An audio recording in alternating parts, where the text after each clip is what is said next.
Harka fuunee ashamaa akkam jirtu kabajamoo dhaggeeffattootaaf daawwattoota keenya kan dhaggeeffataaf daawwataa jirtan Kello miidiyaadhaa oduurraan isinitti hima. Aangaa'onni olaanoo mootummaa Itoophiyaa yeroo wal fakkaataatti dhaadannoo waraanaa faasaa nagaa dhageessisan. Aangaa'onni mootummaa Itoophiyaa yeroo wal fakkaataatti dhaadannoo waraanaaf dubbii nagaa taasisuun yaada burjaajii bakka qabaa nama dhabsiisu dubbataniiru. Rakkoo nageenyaa qawwee miti kan injifatu siyaasatu injifataa akka jedhan obbo Shimallis Abdiisaati. Naannoo waraanaan bututaa jirtu Oromiyaa irratti pirezidaantii ta'uun gaggeessaa akka jiran obbo Shimallis Abdiisaa injifannoon gama qawween dhufuu akka hin dandeenye himaniiru. Yaadni kun tarii mootummaa Itoophiyaa injifannoon gama waraanaan dhufa jechuun hojii isaa lola taasifate gara qalbii nagaatti fidinnaa laata ka jedhan yaada kana walii qoodaa jirani. Naannoo Oromiyaa keessatti waraanni waggaa 6 ol adeemsifamaa akka jiru haasaa waltajjii irraa akkuma ammaa kana nagaa irratti kafuulleeffate ture. Ta'us bakka haasa'ametti argamuu dhabuu mootummaatiin dararaan hawaasa irra ga'u bubbuluu danda'eera. Pirezidaantii mootummaa naannoo Oromiyaa Shimallis Abdiisaa cabiinsa gama hiyyummaa fi rakkoo nageenyaan jiru furmaata akka dhabe sababa hooggansi miseensa sochoosee olaantummaa siyaasaa mirkaneessuu dadhabuu isaatiin ta'uu dubbataniiru. Pirezidaantii Shimallis gama raawwii hojii paartii fi mootummaa dheengaddaa gaggeeffame irratti haasawaa taasisaniin hanga olaantummaan siyaasaa sadarkaa barbaadameen mirkanaa'utti hojiiwwan yaadaman karaa hiikoo qabuun deemuu akka hin dandeenye kaasan. Rakkoo nageenyaa furuuf siyaasni furtuu ta'uu kan eeran pirezidaantichi rakkoo nageenyaa qawwee miti kan injifatu siyaasatu injifataa jedhan. Kun ta'ee ajajoonni waraanaa mootummaa ammoo lolaaf qophaa'oo ta'uu ibsaniiru. Miidiyaa mootummaa faanaan kaleessa akka gabaasetti loltoonni mootummaa lolaaf qophaa'uu isaanii caqaseera. Gabaasichi humni makaanaayizidii ergamaa kamuu ga'umsaan raawwachuuf qophaa'aadha jechuun Laatenaal Jeneraal Biraanuu Baqqalaa wabeeffachuun gabaase. Laatenaal Jeneraal Biraanuu Baqqalaan humna makaanaayizidii naannawaa dirqamaatti argamu daawwataniiru ka jedhu gabaasichi humnichi yeroo kamuu fi eessattuu dirqamaa fi ergama isaa ga'umsa olaanaan raawwachuuf qophaa'ummaa dandeessuu qabaachuu ifoomse. Akka dhaabbataatti raayyaa ammayyaa fi piroofeeshinaalii ta'e ijaaruuf xiyyeeffannoon hojjetamaa jiraachuu eeruu isaanii gabaasichaan caqasameera. Yaadni mootummaan Itoophiyaa kennu waldhiitaa takka wal simee kan hin beekne haala kana itti fufsiisuu isaa gabaasa kanarraa hubatama. Caasaan bulchiinsa mootummaa ammaa yaada burjaajii uummatatti naquu itti fufuu isaa kanas hedduun qeeqaniiru. Gama tokkoon nagaa lallabaa karaa biraan ammoo waraanaaf qophaa'aa ta'uu himuun kun biyyattii keessatti raawwatee nagaan akka hin buune taasisa jedhamuun sodaatameera. Odeessatti aanee of harkaa qabnuun magaalaa Finfinnee keessatti dirooniin ayyama malee balaliisuun dhorkame. Qe'ee nageenya ishee hedduu sodaatamee jiru magaalaa Finfinnee keessatti ayyama malee diroonii balaliisuun dhorkamuu gabaafameera. Akka miidiyaaleen mootummaa gabaasanitti Finfinnee fi naannawaa isheetti ayyamaan ala diroonii kamiyyuu balaliisuun dhorkaa ta'uu tajaajilli nageenyaa fi odeeffannoo biyyaalessaa beeksiseera. Ayyama tajaajilichaan ala diroonii kaasuu fi balaliisuun daran dhorkaa ta'uu himeera. Yeroo dhiyoo as bal'inaan hojiirra oolaa akka dhufte itti fayyadamni diroonii fi meeshaalee teknooloojii isaan wal qabatan sodaa nageenyaa uumuu malaan qolachuuf humni namaa fi teknooloojii ga'an qophaa'u eereera. Keessattuu yaa'ii gamtaa Afrikaa wal qabatee qindoomina cimsuun murteessaa ta'uu isaan eeyyama tajaajilichaan ala Finfinnee fi naannawaa isheetti akaakuu diroonii kamiyyuu kaasuu fi balaliisuun dhorkaa ta'uu hubachiisee jira. Sababa hojiin diroonii fayyadamuun barbaachisaa ta'e yoo argame kaayyoo balallii, bakka balallii, gosa diroonii fi lakkoofsa moodeelii diroonii caqasuun dursaa eeyyama argachuun dirqama ta'uu beeksifameera. Kanaan ala Finfinnee fi naannawaa isheetti dirooniiwwan akka feeteen ka'uun balali'an yoo jiraatan tajaajilichi tarkaanfii barbaachisaa ta'e ka fudhatu ta'uu hubachiise.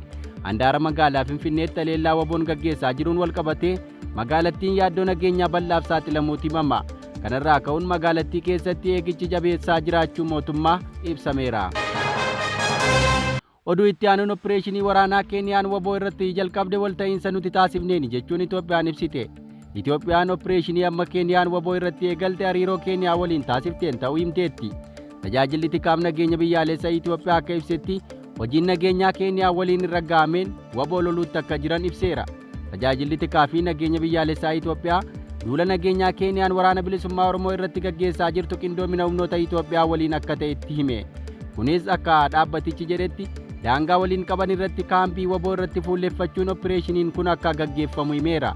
Ejeensichi akka ibsetti hojiin kun marii daariktera olaanaa isaa Ambaasaadder Reedwaan Huseen dabalatee qondaaltota nageenyaa olaanoo fi daariktera olaanoo tajaajila odeeffannoo biyyaalessa Keeniyaa Noordin Mohammed gidduutti taasifame hordofee karaawwatame yoo ta'u kunis walta'iinsa nageenyaa fi basaasa naannoo cimsuuf kakaayyeffate ta'uu ibseera. Tajaajilli poolisii biyyaalessa Keeniyaa Hojii kana kan Opireeshinii Ondo'aa Joongil jedhamuun moggaafame fulbaana 3 ka jalqabe yoo ta'u, kaawuntii Marsabiitii fi naannawaa isaa keessatti ka xiyyeeffatedha. Gama isaan waboon mootummaa Keeniyaa loluuf sagantaa fi kaayyoo akka hin qabne himeera. Himata mootummaan Keeniyaa ittiin isa himate keessaa harka akka hin qabne dubbateera. Birmadummaa biyyattii ka kabaju ta'us ibsa isaa kanaan waboon kaleessa hubachiisee ture. Kun ta'ee Opireeshinii amma mootummaan Keeniyaa jalqabe hawaasa Oromoo Keeniyaa jiraatu ba'uuf galuu dhorkaa jiraachuu himameera. Uummanni Oromoo godina tokko ol Keeniyaa keessa ka jiraatan lolli osoo isaaniin beekinitti banamuu himataa jiru. Opireeshinii jedhame kanneen bobbaafaman namoota afaan Swahilii hin beekne reebuu irratti fuulleffachuu isaanii caqafameera. Hawaasni Oromoo shanee jedhamne reebamaa jirra jechuun himataa jiru. Uummanni nyaata barbaadachuufis ta'ee gadi ba'ee bishaan waraabbachuuf dadhabaa jiraachuu himateera. Odeessa itti aanuun Finfinnee irraa kallattii 4 daandii saffisaa ijaaruuf qorannoon gaggeeffamaa jiraachuuf beeksifame. Daandiiwwan saffisaa Finfinnee irraa kallattii adda addaa 4 gara Naqamtee, Jimmaa, Dassee fi Dabra Maarqos ijaaruuf qorannoon gaggeeffamaa jiraachuu bulchiinsa daandiiwwan Itoophiyaa beeksiseera. Daandiiwwan saffisaa kun qulqullina ijaarsaa olaanaa, bal'ina daandii waliigalaa fi teessumni lafaa irratti ijaaraman irra caalaan isaa gaarreen waan ta'eef baasii guddaa fi hojii guddaa akka gaafatu ibsame. Akka qorannichaatti pirojektoonni kunneen giddugaleessaan dheerina kiiloomeetira 300 ka qabaatan yoo ta'u, ijaarsi isaanii marsaa adda addaa fi kiiloomeetiraan qoodamee kan hojjetamu ta'uu ibsameera. Yeroo ammaa kana qorannoon bu'a qabeessummaa diizaayinii bu'uuraa fi hojiin qophii pirojektoota hojjetamaa akka jiru yoo ta'u, hojiin qorannoo qophii kanaa barbaachisu xumuruuf hojjetamaa jiraachuu himame. Baasii ijaarsa daandiiwwan saffisaa 4 kun walta'iinsa mootummaa Itoophiyaa fi namoota dhuunfaatiin kan uwwifamu ta'uus ibsameera. Pirojektoonni daandiiwwan saffisaa kunneen boordii tumsa walta'iinsa mootummaa fi dhuunfaa ministeera maallaqaatiin erga raggaasifamanii booda gara hojiitti ka seenan yoo ta'u, hanga ammaatti pirojektoonni daandii gara Jimmaa fi Dabra Maarqos ijaaraman boordichaaf dhiyaachuu ibsameera. Oduu keenya birootiin atakaaroo yaadaa Tplf gidduu jiru babal'achuu hordofee dhalattoonni Tigray har'a Finfinneetti nagaan akka bu'uuf hiriira ba'uun gaafatan. Kaaba Itoophiyaa qe'ee waraanaan bututte Tigray ammallee nageenya amansiisaatti ce'uuf danqaawwanitti baay'ateera. Inumaa garaagartee gaggeessitoota ishee gidduutti uumameen jeeqamaaf saaxilamaa akka jirtu naannattiin haga ammaallee naannichatti nageenya buusuun dadhabameera. Naannichatti gareen Tplf lamatti cabuun waraana ololaa walirratti bananiiru. Tplf hoogganaa akka turan mataan bulchiinsa Tigray Debretsion Gebremichael fi obbo Geetaachoo Raddaa aangoo irratti wallabuun kasaaraa waraanaa biraatti naannicha dhiibaa jira jedhamee sodaatameera.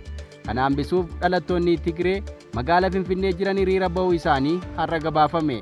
Dhalattoonni naannoo Tigray Finfinneetti argaman mata duree filannoon keenya nageenya jedhuun hiriira ba'uu isaanii miidiyaaleen himaniiru.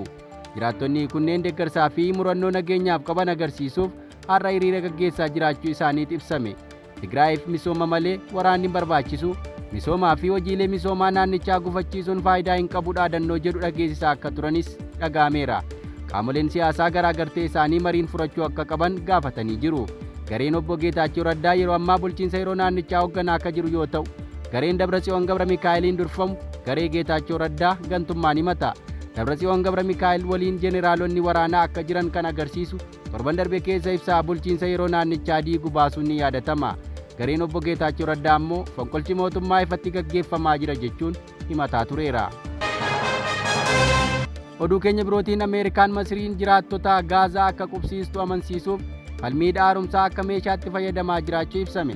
Qondaalli olaanaan bulchiinsa Tiraamp torban darbee Kaayiroo keessatti hooggantoota Masrii waliin wal arguun karoora jiraattota Gaazaa iddoo biraatti qubachiisuu irratti mari'ataniiru. Ameerikaan yaada kana irratti Masriin amansiisuuf falmii dhimma hidha haaromsaa guddicha Itoophiyaa akka meeshaatti fayyadamuuf yaaluu ishee Al-Jazeeraan gabaaseera.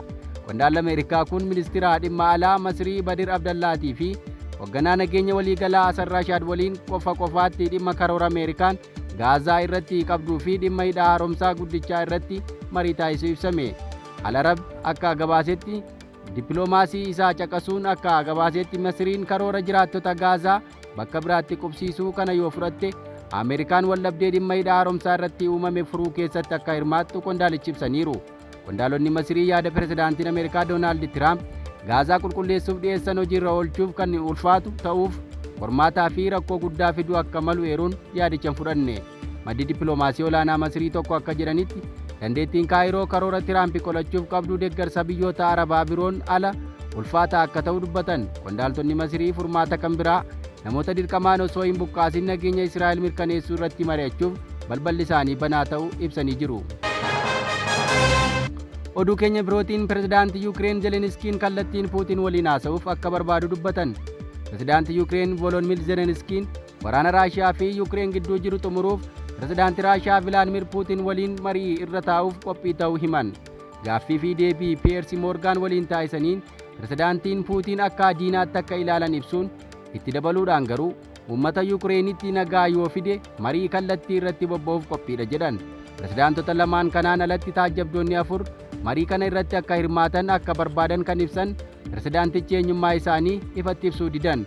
Zelenskiin dhiyeenya hoogganaan Raashiyaa Puutiin biyyoota Awurooppaa nama sodaatu miti, kanaaf Ameerikaan deeggarsa naa gochuu qabdi jechuun sodaa nageenyaa qabu ibsaa turuun ni yaadatama. Ta'us pirezidaantii Tiraamp hiika dhiyeenya masaraa mootummaa Ameerikaa seenee ammoo Yuukireen deeggarsa Ameerikaan gochaa fi turte deebisee akka kaffaltu gaafateera. Kun tarii waraana Yuukireen gaggeessitu duuba deebisuu mala jedhamuun yaadni dhiyaataa jira. Egaa dhaggeeffattoota keenyaa odeeffannoon har'aaf qabanne kana fakkaata. Ka guyyaa boriin haga walitti deebinutti nagaan nuuf tura.